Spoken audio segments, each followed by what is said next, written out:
Hello, today I'm in Nissan Qashqai. In this video I'll show you how to set service info. In the beginning take a look at the instrument cluster display and now go to settings. Go to maintenance and go to filter. Now you can set filter service up to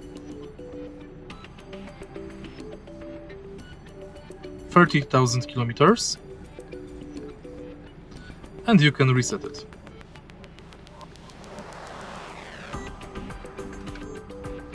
Then you can set tire service info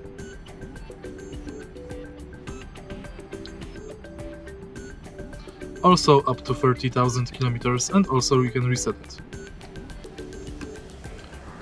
In the end you can set other service info also up to 30,000 kilometers and you can reset it.